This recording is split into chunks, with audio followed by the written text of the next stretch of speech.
Something is happening to American education right now. And it cannot wait. Across this country, students and their communities are being erased from curriculum, from culture, from policy. Everything families fought for, everything educators built, under threat. The federal rollback of civil rights protections in education is not abstract. Students are feeling it today, and these decisions will shape the next generation. The fight for educational justice is not over. We must come together to build an education that doesn't just include every student, but honors them, celebrates them, their histories, their rights, our histories, our rights. And despite everything being challenged right now, we know it's possible when we move together. So let's talk about possibility. I'm Ezekiel Dixon-Roman, director of the M. W. Gordon Institute for Advanced Study at Teachers College, Columbia University.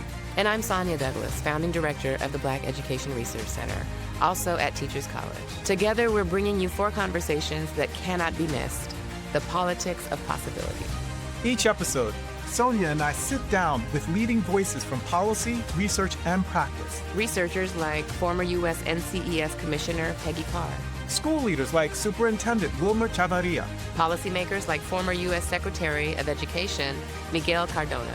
And advocates like Angela Glover Blackwell of Policy Link. Real strategies, real voices. A clear-eyed path forward. Education is not lost. But this moment demands us. Watch The Politics of Possibility. Season 1 is available now.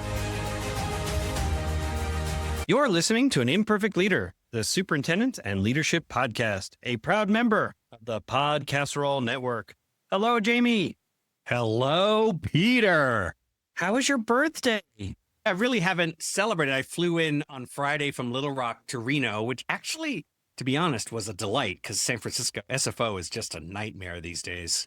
And so I was on time. I wasn't delayed. I landed at a reasonable hour. And then I just drove from Reno to Tahoe and waited for my family to show up on Saturday. And then today they're grinding because we have an electrician here doing some work on the house.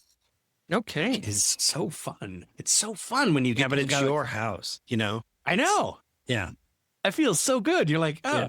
They're fixing that thing. Yeah. I was thinking about the amount of time that you had to be like displaced. You handled that so well, Jamie. I would have handled it so poorly. You really, I mean, you probably I didn't feel like I handled it well, yelling at the contractor, like, stop making promises. At the same time.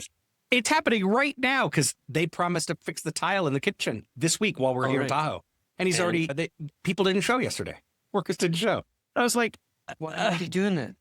I don't understand it, actually. I really do. I mean, I understand it from I think they have other jobs and the manager is constantly figuring out where to send the limited guys to do other work. Estimation about when they're going to finish. Yes. And not just transparent about it, about telling us when they'll actually be done. Wouldn't it be, I mean, I really feel like if you said to me, look, we're trying to finish this job. We think we're going to be done. We're not sure. We want to start on yours on Monday. And I'm going to call you, or on Tuesday, call you Monday night and let you know where we are. Like, and then you'd be like, at the very least. Got it. You're a small business owner, trying to make it all work. Got it. If I'm the project manager, there must be a reason why they can't do this, but I would always, under promise and over deliver. Right. Yeah. So you go, there's no way we can't finish it in a week. It's impossible. It's 2 weeks for sure. And then we go, okay, got it. 2 weeks. We'll do our best, but I think it's 2 weeks. Okay, got it. Hey, Jamie, we finished. We finished in 10 days. It's done. It's under 2 weeks. Like, wow, that was fast. You guys totally did it so quick. You moved fast. Yeah. Really appreciate you guys hustling. Yeah, I know. Well, I feel like my facilities director, we were always able to have a ribbon cutting where we said under budget, on time and under budget. And I have to imagine he, padded the Gantt chart so that it seemed like we were going to finish later than we did. And then, and we didn't, or earlier than projected. And then I feel like he also had all these contingencies in every category that we never needed that contingency budget. And so we were under budget in the end. You nailed it. That's exactly it. Yeah. He did that very thing. And that means that also that facilities person, must be brilliant in making these estimates for Missouri, right? So in Missouri, I can tell you how. Well, and you're talking 18 months in advance in some cases because we'd get permission from the community with a bond to then take on debt, right? Using their homes as collateral.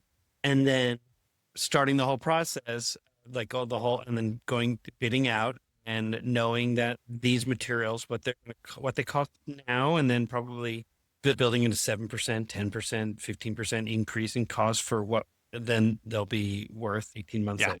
Anyway, that's all good stuff for the. You know what? That's a great. You know what? It is. It has nothing to do with this. It actually has everything to do with this because Jason Van Heukelum is actually helping students understand the application of the skills they're learning in school to work. And what you just did in terms of estimating a 7 to 8 to 15% increase over time in order to build a building is connecting both the mathematic and algebraic skills of the standard math courses you have to take in high school. Yes. I mean, essentially, because what you're going to hear in this conversation is that he moves beyond. He's like, we got to move beyond testing. We've got to actually, like, I think it was this Elevate 2030 that you're going to hear more about is the strategic plan, but really about this deeper learning and preparing children for life beyond standardized tests. So maybe you're right. Because it's a replay. First, I watched it this time. It's the first time I've ever watched one of ours, rewatched it. I'm wearing the exact same thing I'm wearing right now. Exactly. It's your uniform. I'm so happy we're replaying this one. I think it's great. I think it's innovative and interesting. And if you're on LinkedIn right now, he's doing a ton of keynotes right now because he's really helping school districts and associations, so statewide associations, think through, so moving beyond testing, thinking through universal career exploration, that it isn't just for a segment of your student population, but rather all kids ought to get. Every student has to participate in their innovation center. And then like that the innovation center actually really is, I think his quote was, a cathedral to possibilities. Yes, exactly. Yeah. So, I mean, I was going to tell you a little bit about this week in Cartagena, but we can do that next week in terms of some of the work that we're doing is so aligned to this in going beyond. I mean, that's what the strategic plan is all about. And this year they're going to unveil Beyond the Nest. We're eagles. That's our mascot. And so taking kids, starting in elementary, taking them outside beyond the four walls of our classrooms, beyond our campus, and doing meaningful work in other places. And so great. Super exciting. So, well, I guess can I ask one quick question about that? No. I want to ask a question. I'm interested to know, are there eagles in Colombia? Well, I haven't seen them, but because we're we're George Washington, and we're the Eagles. We're the Eagles. You are listening to An Imperfect Leader, the Superintendents and Leadership Podcast. I'm Peter Stiepelman. And I'm James Manson. And we'll see you next week. We'll talk to you next week for another replay. Bye. Podcast roll. Welcome in. You're listening to An Imperfect Leader, the Superintendents and Leadership Podcast, a proud member of the Podcast Roll Network. Hello, Jamie. Hello, Peter. Typically I do that before you come on and I say, hello, Jamie. And then we have like pre-banter and stuff. And they're like, all right, let's get started. And then you say, hello, Peter. Hello, and then Peter. I cut out everything else and it's just, hello, Jamie. Hello, Peter. Hello, Peter. I know. Because last week you said, and then you kept talking about something else. So I had to cut that out. So it's just, hello, Peter. The magic behind the pulling the curtain back. Are you ready? ¿Cómo estás, Peter? Muy bien. Okay, listen. How's that? I was on a podcast today. And funny. It'll air just a couple of days before this episode is released. And it's called EdTech Insiders Podcast with Ben Cornell. And they're really popular. And their format is really interesting. They sort of curate all the articles from the week about technology. They're really clear on it's about ed tech in terms of not about the tech, but really about education and what can technology do to improve education. And we talked about a lot of things, a number of things, particularly around AI. I referenced a student walkout on AI. Kids wanted to be able to use AI and the school said no. And then I talked a little bit about empath speech and the ability to leverage speech language services as well as AI to capture what students are saying and practicing, and then giving a summary to the therapist. And we talked about schools in general and the pathways and preparing kids for life and my own reversal as a leader, which is what ties us to today's conversation about Jason Van Heukelum, is because I entered leadership really thinking about 4-year colleges as sort of the destination and quickly learning from my peers and my colleagues how important it is to really think about 2-year, 4-year internships, going into the workplace, joining the military, those types of pathways, and then how schools can support. And I think Jason's doing that in his district, in particular in Virginia, in looking at making sure that every child has an opportunity to participate in a career and technical education course, and that it not just be reserved for some, it is reserved for all. And that's a big part of what they do. And I thought that was really kind of a nice thing that I want people to listen for as they visit with our guest today. Yeah, I do concur. That is probably one of the more innovative parts of the conversation is about this. It's mandated in their system. Everybody goes through it. Everybody goes through CTE. And I'm interested. Like, it had me asking the age old Post-it question of why didn't you ask him about how that works? Well, I guess maybe in my mind, I thought, I know how this works. And you know, but here's the thing, having been a superintendent, and maybe we're getting into it too early because I think it's important for everyone to hear the conversation. I will say there's a mindset shift that counselors need within the schools to rethink about pathways for kids. That when we say we're preparing kids for college and careers, I think sometimes they think that careers is college, like the careers that they're going to pursue are going to require a 4-year degree. And so really expanding that to be college, career, and life, so that we're really thinking about what are the skills and mindsets that children need to be successful in life. I 100% agree. 100% agree. And it leans into the thing that came to my mind. I'll say the most, the guy, I feel like I'm often the guy on this podcast that's like, let me tell you what it simply says to me. The simple version to me, because I don't know, am I overly simplistic? Maybe. No, I think you boil it down really well. I'm married to someone who summarizes so well. And I'm like, what was that Bill Murray movie where he's in Japan and he said, he says something. Yeah, Lost in and he says something, and then the translator talks forever, and he's oh, what? Like all I said was, like, I feel like I'm like the translator, like where I just go on forever, and then you're like, this is what I heard. Hattori time. I love that movie. I think that movie's spectacular. Here's what I would say that I think is really interesting. Basically made me think of, like, wouldn't it be amazing now at my age where I've been an educator for 30 plus years, I'm finding myself really wishing I knew how to build a deck. I want to know how to build a deck. I want to know how to do woodworking. And it almost as if there was a mindset around those types of courses that wasn't about, these are basic things that have to do with, like, when you are renting or owning a home, living in a home, knowing some of these things will help you maintain that place to live. That's helpful.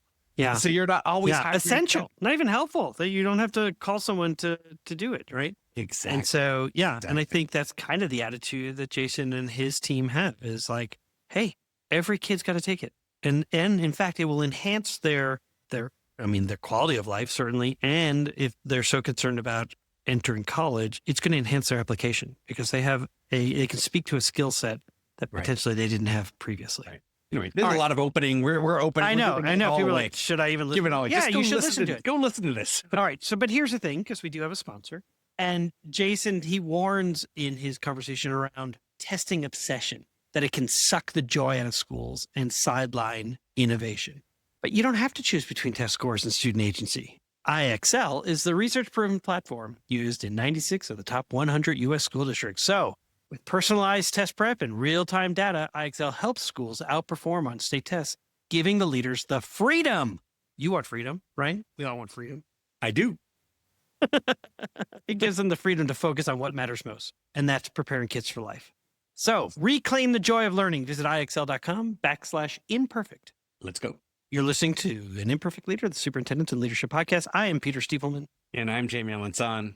We will see you on the other side. Today on An Imperfect Leader, my guest is Dr. Jason Van Heukelum, the superintendent of Winchester Public Schools in Virginia. And with nearly 30 years of experience as a math teacher, a principal, and even an international school director, he brings a deep belief that great schools combine high expectations with a strong connection to community to maximize student potential. Jason, welcome to An Imperfect Leader. Thank you. Looking forward to it. Appreciate it. Yeah, I'm so happy to meet you, and I'm so happy to spend some time with you. I was going to say my friend, but I think our friend, Jason Rapun at What Schools Could Be podcast, he told me we have to meet. If Josh says we have to meet, then we have to meet. So I'm glad that happened. And he compared you, I love this, to a modern day Tom Sawyer. And it wasn't about mischief or trickery. It was, and maybe to some extent, it was about that sort of fence painting scene where Tom gets everyone excited to do what maybe has been seen as hard work. But I believe you have a similar gift and you rally people around bold ideas. And I just out of the gate kind of want to understand how you do that. How do you get a whole community to feel the same kind of enthusiasm and ownership around the vision for Winchester Public Schools?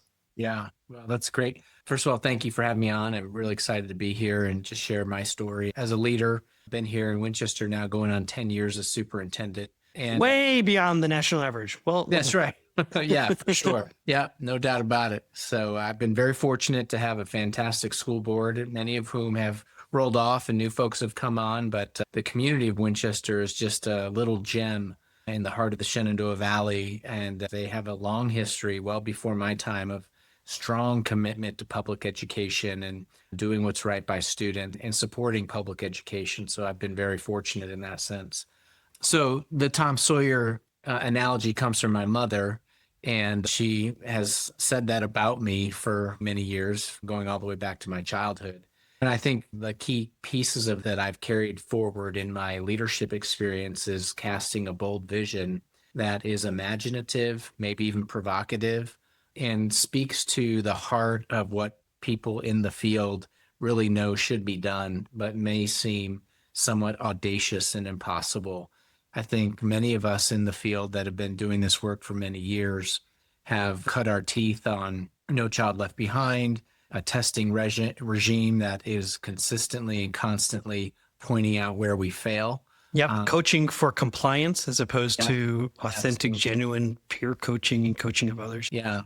And so many of my ideas in the past and now really center around how do we awaken students and teachers to the joy and creativity that I believe is inside of them that to some extent has been squashed by a narrative around the country that public schools are not good enough, that the testing is never good enough, and that our processes aren't working and kids are getting a bad education.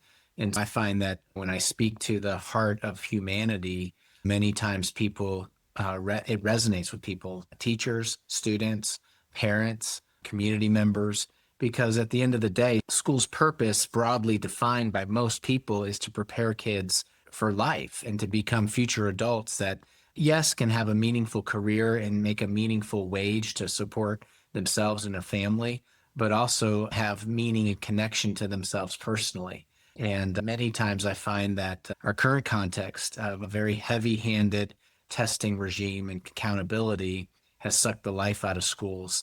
And so to what extent can we rally and recreate and reshape the narrative to something different? I like that. You talk about testing, and it makes me think of where I was superintendent. I was in Columbia, Missouri, so the University of Missouri was there. So that's my context. Mm-hmm. And I can remember when the accounting school, at the business school there, boasted that they had 100% passing rate for the accounting exam. And everyone said that is the strength of that program. And then the moment that the College of Education said that they had 100% who passed the exam to become a teacher, they said, well, it must be too easy an exam. And then similarly, when only 45 or 50% passed the bar exam, they said, what a rigorous exam. And then when 50% were considered proficient or advanced on the K-12 state testing, they said, what a failure of the public schools. It was always, I could never figure out the narrative of how it was a lose proposition. And I love the fact that you're saying we shouldn't even be talking about the tests. We ought to take tests to be able to show meaningful growth. They ought to give us an indication of how we're doing as a system. When they become high stakes, and that's the only way that we talk about the health of an institution, we've failed. And so what I have really appreciated about learning about you is some of this work that you're doing, particularly around preparing children for an ever-changing and unpredictable world. And if I could, I'd like to talk a little bit about this. I sometimes anchor it in the leadership model that I use to advise others. So there's this dimension, nested patterns. Okay. And it's the muscle of the work that we do as leaders. It speaks to how we want to be together. And in that dimension, there are two terms, creativity and curiosity. And I think it speaks to, those terms speak to innovation. And so that leads me to something that I think that is very important to you and to your community, the Emil and Grace Shahadah Innovation Center. And the Emil and Grace Shahadah Innovation Center has been called a cathedral to possibility. I love that. There are no bells. There are no rigid tracks. There's a buffet of options for kids. And it's been referred to as multiple choices. And then, of course, you have this documentary that's come out for which you are a major part of called Multiple Choices. And so I wonder, maybe we could start with the Innovation Center, because I think it really speaks to this vision that both you and your community had for kids. And then we'll talk through a little bit more about multiple choice, if you don't mind. Yeah, no, absolutely. No, we're very proud of the Innovation Center. And in simplest terms, it is a connection point to our high school. We're a one high school town, so John Hanley High School. And so essentially the origins of the Innovation Center is we had an elementary school about 500 yards from our high school, a very traditional high school that you would find in anywhere USA. And that elementary school had been moved to a new building. So it was an empty elementary school and sat empty for approximately 5 years. And all the while we were discussing as a community, what's the best way to repurpose that building? At the time, our career technical education was literally in the basement of our very traditional high school. Not a nice space for any classes, let alone carpentry and welding. No windows, not a lot of ventilation, low ceilings, et cetera. I imagine for the children who are attending those courses are also the message that they're being given in terms 100%. of. Yeah, it was literally in the basement. We definitely wanted to elevate career technical education, where our community is one of the fastest growing communities in Virginia. There's a lot of hand-wringing around the future workforce, especially in the trades, healthcare, and technology, which are three of the big driving industries in our area. And that was one of the primary motivators. And then we really started unpacking some of our data. And I love this kind of data piece, which is, and this is true for a lot of places in America, about 40 to 45% of our students would say they're pursuing a 4-year college degree after graduation, which immediately means 50 to 55% are not, right? But on top of that, what makes that statistic even more jaw-dropping is nationally, we know that only about half of students finish a 4-year degree 6 years after starting it. And so if you use that same modeling for our students, it really means that about 20% of my graduates actually finish a 4-year college degree. And if we're honest, 20% are saddled with incredible loans and no degree. Yes, that's right. Yeah. And that's a great point. It's not only are you saddled with some debt, potentially, likely, in the new economy, the economy of today, having a bachelor's degree is not the guarantee it once was, right? It does not necessarily mean you're going to make a wage worthy of a bachelor's degree.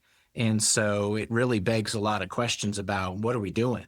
And if we're honest with ourselves, high schools in America are exclusively designed to send kids to college. The Carnegie Unit, the Latinized curriculum, everyone's got to take 4 Englishes, 4 maths, 4 sciences, et cetera. There's no room for much of anything else. Maybe I'll grab an art class, a couple band classes. It's like a cafeteria of different things that really don't have any meaning together, don't connect to each other, and certainly are not aligned to the real world of work. And so we looked at that data and said, what are we doing? And to the extent that we can change things within the current paradigm of what's required from the state level, we wanted to do that. And we created the Innovation Center. We remodeled the old elementary school, and we now have 3 academies up there. We have a Health Sciences Academy, Professional Skills, which is your typical trades, and Advanced Technologies Academy up there. And I tell people what makes it innovative is not that we're doing CTE. What makes it innovative is 2 things. One, we require every kid to go through the Innovation Center, which means we have put a stake in the ground and said, I don't care if you're a college-going family and you expect your kid to go to UVA, Harvard, et cetera. We believe there's value in these career classes, this exploration And it also, by saying all, it does two things. It forces that social cohesion to happen within our classrooms.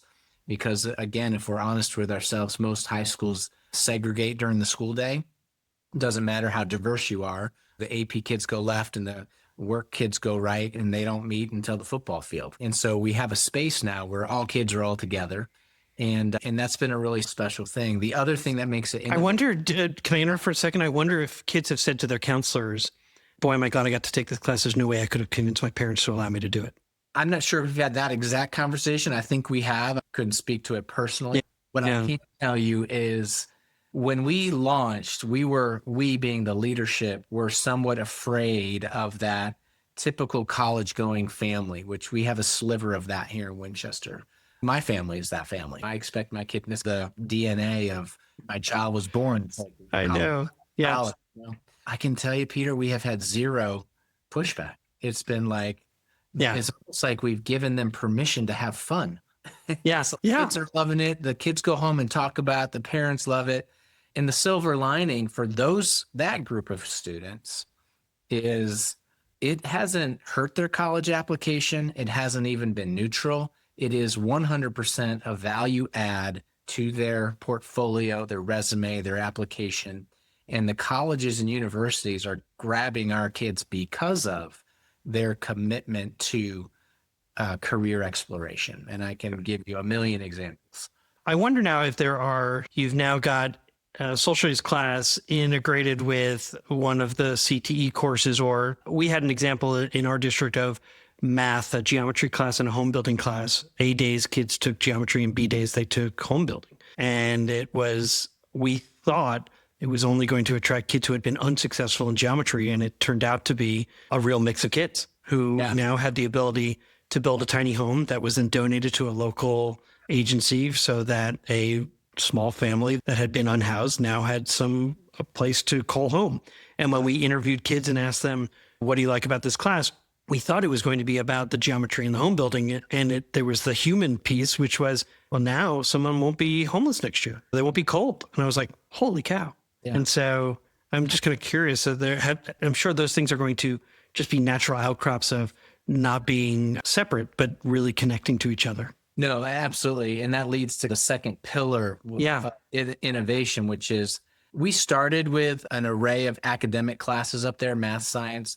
And after 2 years, my team really said, hey, Jason, we really think we need to go all in on English, actually. And I was like scratching my head like, English? Okay, tell me more. And they really convinced me. One, it's a spiraling curriculum. It's a curriculum that's fairly malleable, not linear, right? Math is linear. You got to cover all that curriculum, et cetera. It's fairly malleable. Literature can really be differentiated by student level and interest. And then the other thing that was happening on the academic side of the house was I had one math teacher up there. I had one science teacher. They didn't have camaraderie around content. And so by having 5 English teachers up there, they essentially serve as their own professional learning community. And so I said, yeah, let's go for it. And that's been now 3 years in, and it's 100% been a home run because now I have some passionate English teachers up there that construct their curriculum that has similar themes, regardless of whether it's 9th grade English or we go all the way to AP Lit. So we offer every single possible English class at the Innovation Center. And that is because when a child goes there, they go there because of their career class, but they have to take their English class when they're there. And then that drives some of the project-based learning that we do through English and through the career classes. But that's so marvelous. Yeah.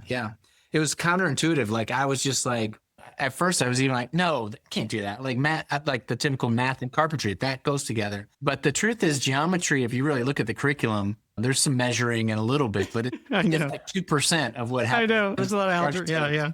Well, they had. I will say we also had an algebra and entrepreneur class where they started a T-shirt company, because every club has T-shirts, and so they had to then use the principles of algebra to run their business, everything from inventory to pricing and things like that. Yeah, that seemed to fit even better. Tell me about multiple choices, the documentary. Do you mind just talking about that for a moment? Yeah, this kind of came out of nowhere. Some folks may know the What School Could Be network. Yes. And they have been trying to illuminate different models of education for many years, connected to Ted Dintersmith, who produced the film Most Likely to Succeed, which highlighted the work at High Tech High down in California. And so essentially what happened was Ted Dintersmith had just written a book called What School Could Be. He had toured every state in the union and looking for these pockets of innovation, and gets back, book is done, and a mutual friend of ours said, well, you should go check out Winchester.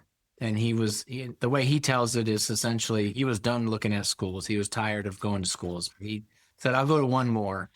And he called me and I said, well, you can come anytime you want. And we just do what we do. We didn't put on any dog and pony show. And he was impressed. And that built a relationship whereby he really wanted to amplify the work that we're doing. And so we made a movie about it. I love it. It's so exciting because truly what you're doing is you're helping your peers and policymakers, hopefully, to really kind of think through, like, let's stop like burning out on remediation. Let's turn towards innovation. If that's, as a nation, we believe in. That's what makes us exceptional. Our schools are leading the way, and they're great examples of it. I love that Ted's been doing that work. In 1910, Scott Nearing, if you're familiar with Scott Nearing, he was a sort of a disciple of Dewey, spent 2 years touring the country, and he wrote a book called The New Education.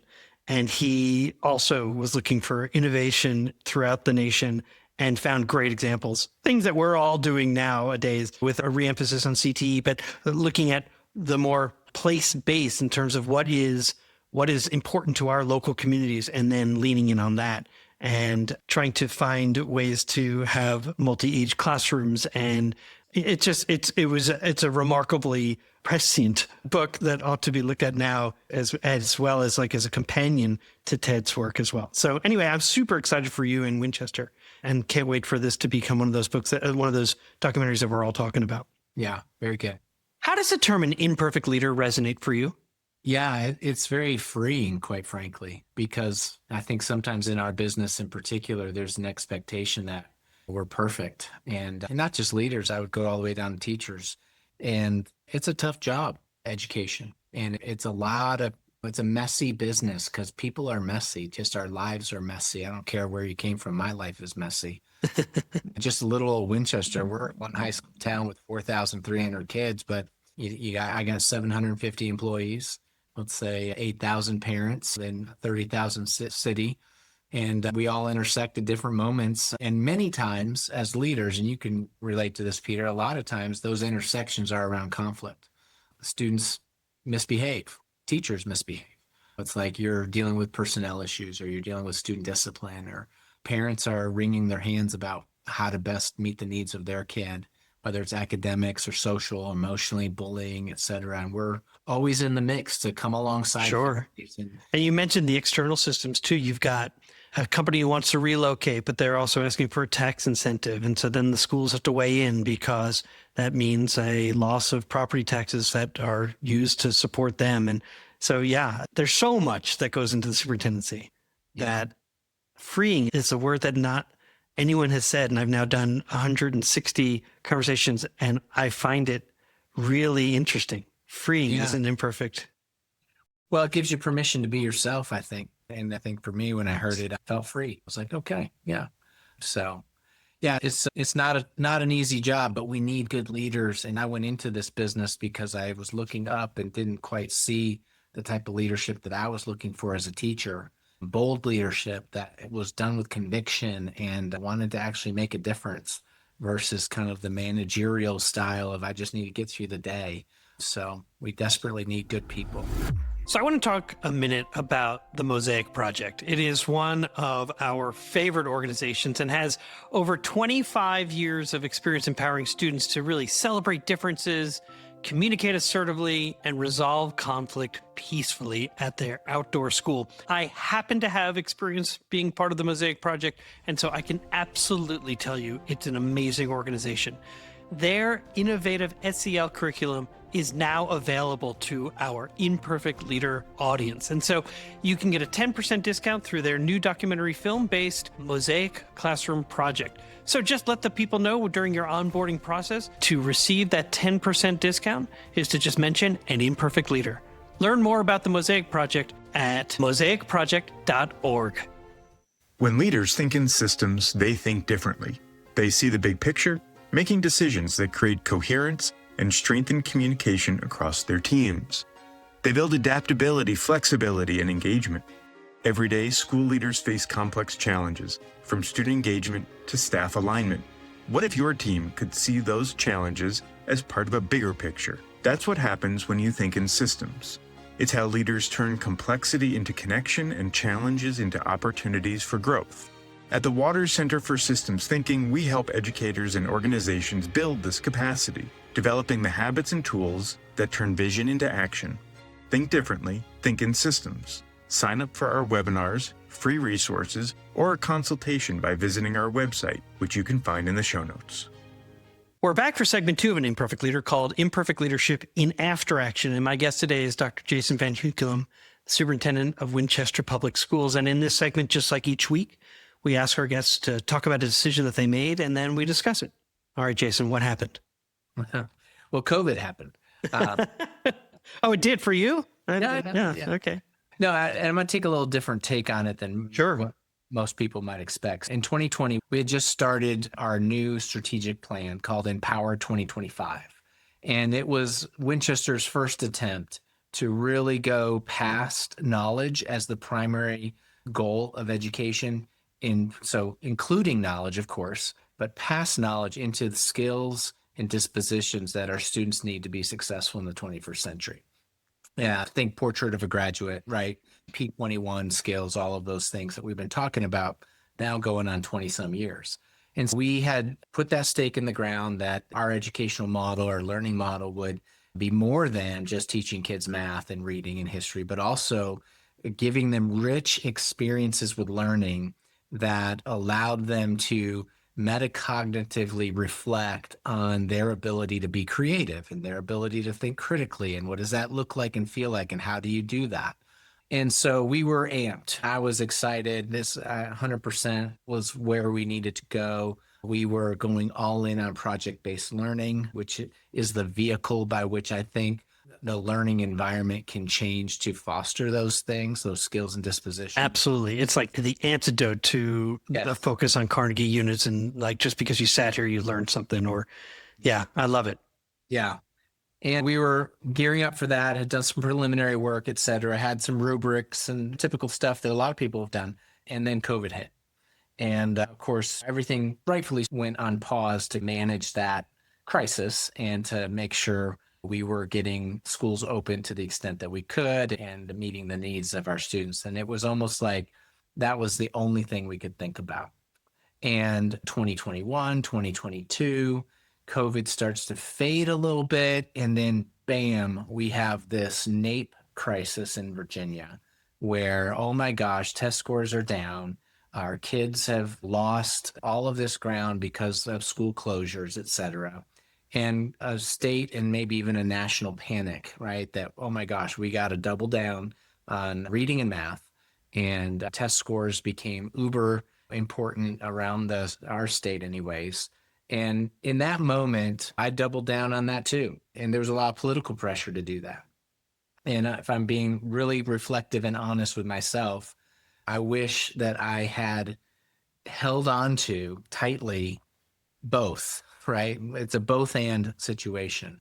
But instead, I gave myself and my organization, all of our leaders, permission to say, let's table the skills and dispositions work. We got to focus on this right now, because if we don't, we're going to look terrible. And we can't look terrible when it comes to test scores. And so for 23, 24, and 25, we did very little to talk about skills and dispositions apart from this little glimmer of the Innovation Center that was launched in 2022. And so there it was happening. But kindergarten through 12th grade at scale, all kids every day, 7 hours a day was not happening. And I regret that. I'll be honest with you, because I'm getting too old for this. And it's like at the end of the day, when I see the kids coming out of our Innovation Center, they have agency, they have a vision for their life. They are proud of the work that they do. They have real jobs. And if you watch multiple choice, you're going to see a bunch of my kids that walk right into the workforce.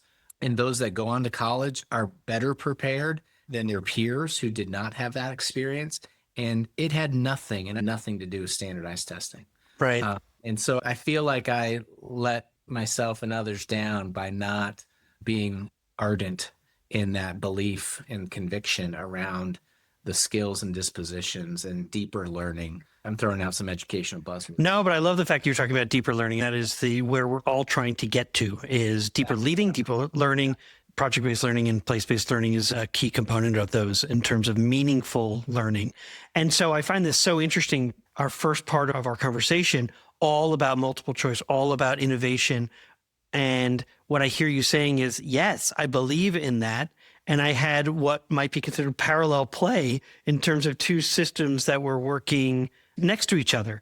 And as I think back to decisions we made and the pressures we felt, which are real for so many of us in education right now, it is a real pressure. Policymakers, and we're saying, okay, I want to do right by children. And what I hear you saying is potentially what got overlooked was I allowed myself and our team to allow for this innovation track to go while not allowing there to be an on-ramp to innovation from the other track of focusing on test scores and things like that. Is that kind of? Yeah, no, I think it's fair. And you sometimes feel a little hypocritical. I certainly did, like, okay, I'm speaking innovation over here. Right. At the same time, I'm putting pressure on my principals and ultimately teachers that we got to perform on these test guys, right? And we did all the things, and we did. At the end of the day, I've been playing this game a long time, and when I play a game, I like to win, right? So you look at our scorecard, we're winning, and great. But to what end? And who cares? And is it really making a difference in the lives of children to the point where they, again, have this agency and vision for their life that is so palpable that they are empowered as an 18-year-old going into adulthood to grab hold of life and to live it? And I'm not sure schools as we know them are designed to do that. And certainly I'm convinced increasingly that the testing obsession is not giving us the ability to do that. And it's actually distracting, sucking joy, becoming a myopic obsession that is not worth the time that we give it. Your work in the Innovation Center is still relatively new.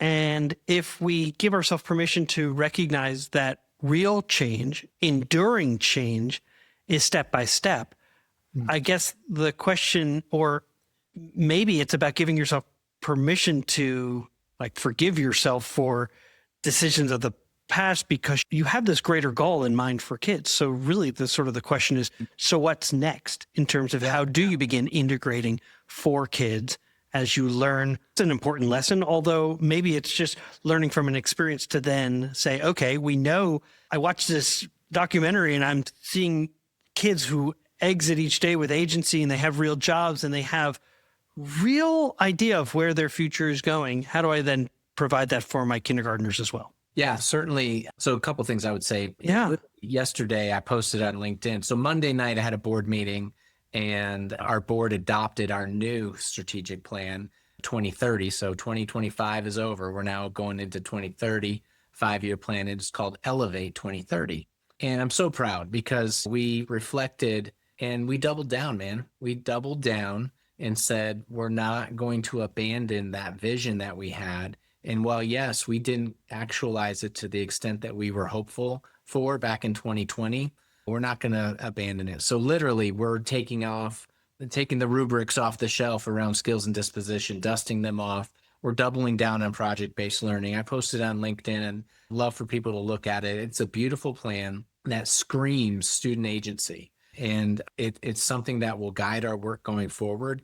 And quite frankly, I believe that my team and our school board is more committed than ever to making that a reality for kindergarten through 12th grade, every experience in the school division, not just the Innovation Center. And certainly the Innovation Center has been a proof of concept that has been like, wow, this is not only working, it's amazing. Yeah. It sounds like it's an incubator. And so then it can influence the rest of your system. Absolutely. And it's funny, the kids at the high school will tell you, because they still spend time at their traditional high school, which is 500 yards away. They literally walk to it. And it is a different experience. Like I was there just now, right? Today, before I came onto the podcast, I was at both places, different feeling, different experience. It's just different. And it's something that we can unpack and scale across the school division. And we're doing little things like we created a freshman academy. And now freshman academies have been around for a while, but to what extent can we bring the freshmen together and have that agency within a smaller space, creating smaller communities? Gotcha. So not just as a traditional sort of advisory. Exactly. Yeah. And then we had a really great brainstorming session at the middle school around, okay, how do we bring the career thinking down to sixth grade? And that's going to be an exciting project. How might we have similar experiences at our middle school like we have at the Innovation Center? That's fantastic. Tell me about, as you're going through this work, because I can remember in 2020 when we were doing our strategic plan, we said it was like 2020 vision. The future it's clear. And then of course, I had that on like everybody's computers. It was like put on everyone's desktop, and then the pandemic hit. And so then it just became an on-running joke of like, how clear is it today? Still clear? But so I like Elevate 2030. That to me is just marvelous. As you've been doing this work, because while we started in the earlier part about your brother's quoting this Tom Sawyer, I actually think Tom Sawyer does a lot of things that are in his self-interest. And what I see you doing is really for the community's interest and rallying people. So it is elevating Tom Sawyer as well. And tell me about relationships. What did you learn about relationships, or what new relationships formed as you were asking a community that seemed like it's always been interested in doing even better for its kids? So what a great district to be able to be a leader. But I'm curious, how did you lead that work? What were those conversations? What did you learn about relationships? Yeah, well, I think first of all, having a compelling vision that resonates with people is a great place to start. And like I said earlier, one of the beautiful things about career technical education, it is a galvanizing topic I found in any conversation. Any adult in America is going to say, yes, I wish I had that. I wish I had more of that. Yes, that's what I want for my kid or my grandkid. It's 100% bipartisan. There's very little politics involved. And that was very helpful. The initial conversations with our business and industry, what I found was everyone gets to that point of, yes, we all love CTE, but when you get to the place of, okay, how are you going to partner with us? There's a fear factor on the part of industry, businesses and when I talk about partnering, like we wanted our kids to be out in the workforce. That's a key cornerstone of the Innovation Center. They're not just at school. They are literally on internships, work-based learning, job sharing all the time. And kids love it because they love what kid doesn't want to leave school? Literally today, my daughter was doing a job shadowing at the airport, our local airport, meeting with the CEO of the airport, walking around, learning about what he does as the CEO of a small regional airport. And that happens all the time. And so the initial fear factor from businesses was like, well, I love everything, but 16-year-olds, like, oh, that's a little scary. And because of relationship and trust, we took baby steps with that. And I'll tell you, right now, it's gangbusters because the businesses love our kids. They've discovered how smart they are and how committed they are to being a great ambassador for your school district, themselves, their families, and they're really interested in learning. Oh, yeah. Yeah, they're very impressive. And so now that we don't have that barrier, but I love it. Relationships. I visited a school district north of Kansas City. They have a CAPS program. So the kids go half the day to their high school, traditional high school, and then the other half the day they have internships within industry. And in this case, they build deer blinds and these like little trailers on work sites. And when we asked the chairman or the CEO, what do you like about having the kids here? And he said, well, that one over there saved me, I can't remember how many hundreds of thousands of dollars. He said, he figured out there was a better way for us to paint these things. And the kid's was beaming. He said, that kid saved me a ton of money. Yeah. And he'll have a job when he leaves if he wants one. Yeah, it's great. Yeah. I'll tell you a flip of that, though. Yes. On the relationship side. So it was interesting to navigate the relationships internally because even the name Innovation Center sounds really cool, right? And so we've had to navigate teachers in particular who are not a part of the Innovation Center and their value and like navigating the feelings of they're getting all this attention over here. What about us? And so that was, again, back to relationships. You got to be careful of elevating one over the other and making. That's really an important revelation, particularly with the documentary coming out, and it will be popular. Absolutely. Yeah, it really will be. We have had to be very sensitive to that and not minimize the work that's being done every day at John Hanley High School. And there's great work. I was just there again. I was just there and watching an English teacher and a history teacher doing this awesome, amazing, collaborative, deep dive research project that's full of student agency. Yeah, that was that on the relationship side as a leader, you got to be careful what you amplify. I think that's super important to understand the perspectives that people bring. There's a systems thinking card that I use about perspective. And one is there's a dog in the window and there's a child who's like, oh, that dog is, I really want that dog. I'm going to love it. And the parent's looking at the dog going, that's an expensive dog, right? We all bring perspective to the things that we see. And so people are going to see Winchester as it becomes even more well-known, not just regionally, but nationally. And so how do you manage that sort of interest and perspective that people are going to bring to your district? That's interesting. I guess my last question would be for you. You're 10 years now in Winchester. What advice would you give to an aspiring leader? Well, I always remind people, like, one of my principles is I always way running towards something, not away from something. So what's your motivation is my first question. If your motivation is because you don't like what you're currently doing, that's the wrong motivation, right? I know for me, I had a fire in the belly to make changes. And so I ran towards leadership because I was dissatisfied with the status quo. And other people in my life had told me, hey, you're already a leader currently as a teacher. We need you to continue that journey. And I certainly had great mentors along the way that elevated myself and pushed me. And that's the other thing I would say, listen to the people around you. If you don't have a mentor, you need one. And informal, if anything. But most leaders have had what I call sponsors along the way. And I think of my principal who hired me, and she was my champion. And she, to this day, I consider her to be one of the best leaders I've ever worked for. And so if you don't have that, you need that, and listen to them as they push you down the road. Man, I got a lot of advice. Just one piece of advice. Just one. That's yeah. That is excellent advice. Truly, it really is. It can be a lonely job. That sometimes is an excuse for us as superintendents. It doesn't have to be, particularly if we can find those around us who can support us, be honest with us, and allow us to lead and allow us to make mistakes, and then also to allow us to reflect and do better.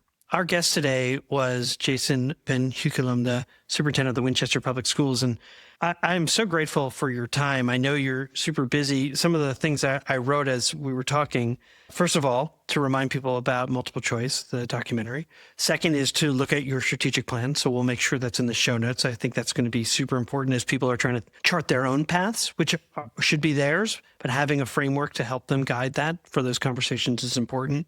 I want to reflect on something you said early on in the conversation about waiting 5 years to decide what to do as a community.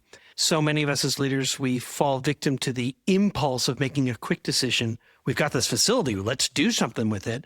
And it sounds like you were really thoughtful and doing that with intentionality. And more than anything, you mentioned about being someone with conviction, but I think it's conviction with compassion as well. And so I'm grateful for your time. Thank you so much.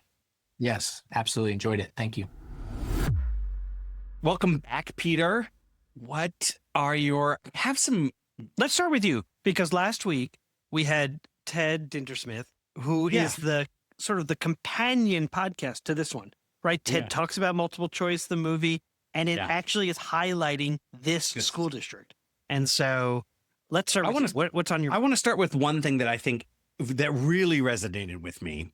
And I want to use his quote, and then I want to make a statement about it. He said, going all the way back to my childhood, and I think that the key pieces that I've carried forward in my leadership experience is casting a bold vision that is imaginative, maybe even provocative, and speaks to the heart of what people in the field really should be done and may seem somewhat audacious and impossible. Exactly. Right then, when he said that, I was like, oh, I'm on this guy's side. Yeah, 100%.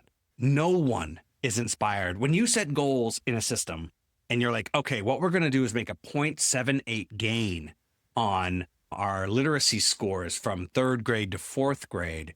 We're going to go from 3.7 to 3.9 on a satisfaction survey. Exactly. And specifically, we're going to look at moving 3.72 to 3.98 on question 15. Oh my God, shoot me. Like I was working with a school recently, and they were doing that, and they were sort of like, we're working on this question. And I said, are you going to create a balloon arch when you hit 3.85? Is it just going to say 3.85? We did it on question 7. It's not about that. It's about audacious goals that honestly you likely won't meet right away. You set an audacious goal, you will get further than you ever have gotten before. You may not meet it, which is one of the things I think is so hard about education and educators, is that when people give us goals, we think the only choice is to meet it. That's it. It's the only choice. And I'm like, actually, I don't think that's the choice at all. I think the choice is grow as far as you can. Yeah. Well, which is why I find somewhat alarming that some states are now rethinking how they evaluate school districts. You may or may not remember or even know that the way that your assessments work is that typically you get credit for status, meaning how did everyone perform? And then you get credit for the kind of progress that kids make. Yeah. And that makes a ton of sense because not all schools are equal, and some kids are going to arrive already meeting that benchmark, and others are going to make tremendous growth and still fall a little bit short. Yeah. There are some states that are now considering whether to remove the growth piece, the credit for growth, and only give credit for status, for what the score was. And I thought, oh my God, this flies so in the face of what I believe, and with the person I just spoke to in terms of Jason's values and goals. And so, he said something along the lines of, many of my ideas center around how do we awaken students and teachers to the joy and creativity that I believe is inside of them. Right. And I love that. And the approach that some states are taking is like, their thought is like, how do I extinguish all joy and sort of vision for creativity, curiosity, innovation, because clearly I'm not interested. I just want to drill and kill. I don't think the intent is not to eliminate joy, but it is not a goal. And so I think they would argue, well, if it's gone, it's like, gone. We all agree we want kids, like their sort of objective truth is we all want kids to succeed. And now the subjective truth is how do we get there? And what does success even mean? Right. And so the carry on that quote about, awakening the joy and creativity, he says, to some extent, that's been squashed by the narrative around the country that public schools are not good enough. Right. So like this whole idea of just over testing and testing and testing is this belief that, well, then I can somehow quantify something, which is that the kids know how to do well in this test, not that they're going to be creative souls. So I have a question that might be controversial here, but in the spirit of audaciousness, to what degree is standardized testing important or specifically for property value? That the better the large test score number, the higher the property value in that particular neighborhood, the perception of quality is held there. It's to the point where real estate listings will put the school's name and scores on the listing. So 3-bedroom, 2-bath, and it gets a 9 out of 10, and the 9 is for state testing, the percentage of kids who, right. Correct. Yeah. So that's interesting. I mean, I think to some extent, because I'm not against testing. I'm really not against assessing. Because I hope people don't hear me as against testing. I didn't, because last week we talked specifically about formative assessment and the value that they give in terms of knowing what a child has mastered and where they need additional support. That's what it should be about. To the point you just made, they're often used to judge and to create a character assessment about the school and the people who are attending that school. Right. So, and yes, it goes back to wealth, I think. It goes back to, absolutely. So, yeah. Can I say one more thing about this, about the concept of the testing? Even the word itself, when you go out to test something, you're trying it out. You're figuring out where the flaws are in your test. Tests are extremely helpful tools, very helpful tools. When the test isn't about understanding what kids don't know, but rather measuring what they know. Oh, and how can far I do my away. best, Jamie? Can I do my best, Jamie? I'm just going to summarize it for you. Ready? Yeah. Because he said testing is about understanding what you don't know, right? Yes. And instead, testing is being used to judge. That's it. Yeah. Well, you said something, and again, this is a different pathway in terms of our conversation. But you said being mindful of the words that we use. So testing and what do we mean by it and what is its use? Now, how about, we always called it CTE centers or career centers. And Jason was like, oh, no, innovation center. Yeah. Like, we name it an innovation center. This is where a buffet of options for kids exists, where I think they said something like, we put a stake in the ground and said, I don't care if you're a college going family, we believe there's value in these career classes, this exploration. It's no longer that the kids go left and the work kids go right. No, we have a space where all kids come together. And so it's an innovation center. And I'm like, I'm a fool, because we called it Career Center North, Career Center South, Career Center Central, and they were the most innovative places. I'm telling you, I don't believe that there's any career center, innovation center in Missouri that was better than Columbia, Missouri's. It was unbelievable what they offered. And yet we were always fighting the community to better understand what we had there. I mean, yes, traditional, like you'd say, like, oh, auto mechanics, sure. Engineering, yep. Architecture, you bet. Broadcast television, Photonics, like laser program, right? Great. Robotics. We had, marketing, welding, labs. The kids then would move from that lab. They'd go then to work at the university labs.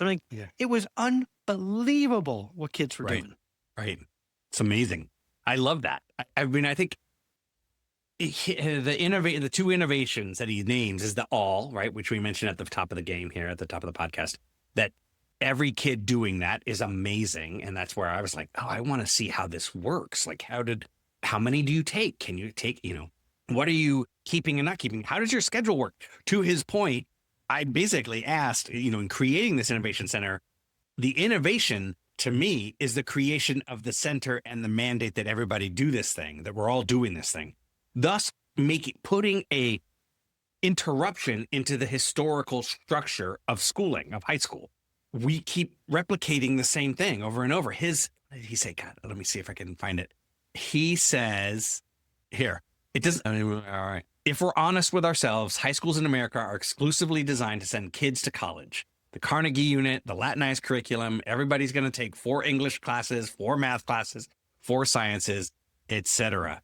Why the hell are we still doing this? What is going on? Why is this still a thing? And then every superintendent stands at graduation and says, you have fulfilled all the the responsibilities, which is credits earned based on the number. Yeah. It is. Why are we doing it that way? It's really some of it's inertia, sure, but some of it is like actually the judging of people who have taken the quote right courses to get themselves to some right university, some perfect university, is still considered better. Yeah. If I were to ask myself, so why do they still do it? It's a way to at least standardize that child in city A and child in town B have at least that there's some sort of this is what a high school, it's our shared image of what a high school graduate means. And I think that there are examples around the country where they're reevaluating how they measure the profile of a graduate and saying it isn't about taking math 1, 2, 3, 4, but rather what are the skills and that a child needs to graduate, and can that be achieved in this English class and that math class and this social studies class? It's exceedingly hard, particularly if you're going to have a standardized, like a central government within the state that authorizes and says your children are ready for that next step, because they have to end up, not they have to, because many of them end up in a 2-year or 4-year school with an expectation that they've at least taken these courses. So you're really talking about like an overhaul of the entire system, which is so overwhelming. And that's what keeps us in the same path. You don't like it. I just don't think it's a compelling argument. I'm just telling you what it is. I know. So how would you change it? Look at all the data. Okay, let's just for the sake of having an example. This is not, I don't have a singular proposal. What I do have, because it is so overwhelming. Like 350 million people in 50 states. Like, come on. Exactly. There's no, and we're a decentralized government, right? So we're not a central where they could make a decision, in Germany or Singapore, they say, this is what we're doing. And then everybody does it. Right. I believe in the standardization of an education that is public and open to everyone. So that is so there we're in agreement. What I also see that's possibly different that I think Jason is creating here. Think of all of the folks who go back to get a certification, older folks, adults that go back to get a certification, a degree of some sort, some way of doing the next thing that they want to do in their career. They all do that in a way. Basically, they all do that on their own time. They figure out how to do that on their own time. They figure out how to balance that with families, with their current job, with all of this other stuff. And so if these people can figure out how to do the thing that motivates them to learn a new thing, then I think we've set the bar way too low for students, because these people, adults. So maybe that's really the next step. And that's what Jason's doing, is to say, look, I cannot overhaul an entire system that has been entrenched and roots run deep. There are always going to be credits, and this is the way it is. So in light of that, I'm going to ensure that every kid has to take these types of innovative courses or career courses, so that they have exposure and new learning that is not part of the typical high school setup. And I mean, this goes to the other part, right? The other part of the Innovation Center that is super innovative is moving all of his English courses up there. I was all in. I think such a great idea. So he's saying, I think he's probably in the same argument as you, of like, it's so easy to explain away why it can't be done. And now I'm going to take some steps forward to make it happen. And if you remember in his After Extra, he also is now trying to reconcile, okay, we've got this innovation center. It's the subject of multiple choice. The entire country is talking about this place and this space that is project-based and is really exciting for kids. And now the high school's going, what about us? Are we just a traditional comprehensive high school? And so I do think moving the English classes is one. I think also it's a real opportunity for them to come together and reevaluate, or at least evaluate, their compelling purpose. Well, this goes to, if the high school comes and says, well, what about us? My answer is like, well, what do you want to be? And then now we're talking. Now we're off to the races. Well, then you need to get a waiver from your state government, your state education, Department of Education, that says you're going to do a crosswalk and show how these courses and the way that children spend their day is the equivalent, like some type of equivalency to a traditional high school transcript. Sure. Okay. You say, okay, like this is where you and I differ. I'm like, go spend 1 week like leading a district. And you'd be like, okay. Like, that makes you so mad because every time we propose things, it would be like, no, that can't be done. Like, okay, well, who can we talk to? And then it would be, oh, well, you can make a proposal. Okay, now you have to wait a few months. Actually, we did nothing. We just waited you out. And now we're going to say no. And then now I'm going to go to State Board of Education and make a proposal. Oh, we got a temporary permission. That's fine. But that doesn't mean anything to us. We're still going to say no. Okay, now I'm going to go to the legislative branch and try to make that change. No problem. You got a hearing in the House, but the Senate, no one's interested in picking that up. Like, it's crazy trying to change anything. Yeah. So I like the way he's doing. He's like, what do I have control over? And I'll do it that way. Like, where do I have influence? But it does make me think of like, what is the saying about the concept of if you remove one plank from a boat and you replace the plank, it's still that boat. But what if you change all of the planks on the boat? Is it still the same boat? Yeah, and you want to do it while it's sailing, and I'm telling you, it'll sink. And I'm saying you don't have a choice. You won't have a choice. So let's replace one plank at a time. Okay. And that's what Jason's doing. He's going one plank at a time, and I think you just keep going. Yeah. Yeah, he's a great captain for that ship. The problem is you hope that they have a good succession plan, so when the next captain comes on, they're not like, right? Where they're going, what is all this? No. You know? Well, if we get that captain next, if mutiny, then we're going for mutiny. Well, you Call might. For mutiny. You might to what was her name in Very Best, Texas? Oh, right. Hopefully that person doesn't move the fences before they know why they were there. Exactly. Or that's a mixed metaphor. So we'll just say remove the planks that we've already replaced. You don't know why they replaced what planks they did on the boat. Right. because and if they do hire the person that's ready to basically undo and put all the old planks back, then you have a different board and a whole different view. Yeah. And then now we're talking about the community. Does the community want to keep what it had? This is such a cool conversation today. I imagine we were really going to be talking about innovation centers, and we'd have. Really, you're talking about like wholesale change and the opportunities to do it. And it's why I was pitching to Ted last week. Like, I'm ready to send teachers. Let's get teachers out and about seeing the innovation that's in our system, because there's so much of the same that we have a hard time as an educator. I have a hard time even picturing something different. Well, I'm glad you brought that up, because I did hear from two people who heard the podcast last week and said, what you're advocating for are externships. Like, we're doing that now. We are sending our people, and I think they're referring to sending people into the workforce to see how highly technical that work is and how much analysis and critical thinking is required to do those jobs well. And they want teachers to understand and see that and interact with those who are working in those spaces so they can bring it back to their classrooms with a better understanding. And so I would say, yes, that, and why not also just send them to other schools who are doing these innovative things so they can bring those great learning back to their classrooms as well. They're both great ideas. Basically, instead of having the former, tech guy who was running tech programs come and teach in high school. Yeah. Let's send the teacher to the tech firm, learn a little bit about the tech firm so that when they come back, they're ready to teach. It'd be even cooler is, they do that externship or they're visiting the site and doing that kind of stuff. And then why not during the summers, if they have some time, because typically teachers look for work over the summers because we don't pay them enough. What if they could have jobs in those companies just for the summer? In fact, I'll say, can I be more clear about that? Not that we definitely don't pay them enough, but we also don't pay them during the summer. Yeah. That's why people get summers off.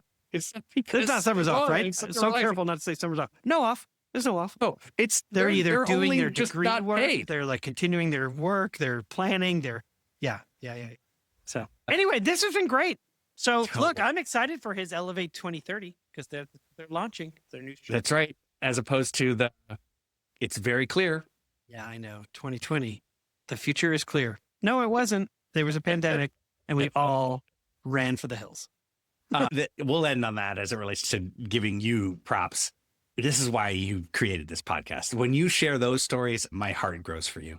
Oh, thanks. Because it's wonderful. It's just so funny, hilarious. Like, yes, right thing. Ah, crap.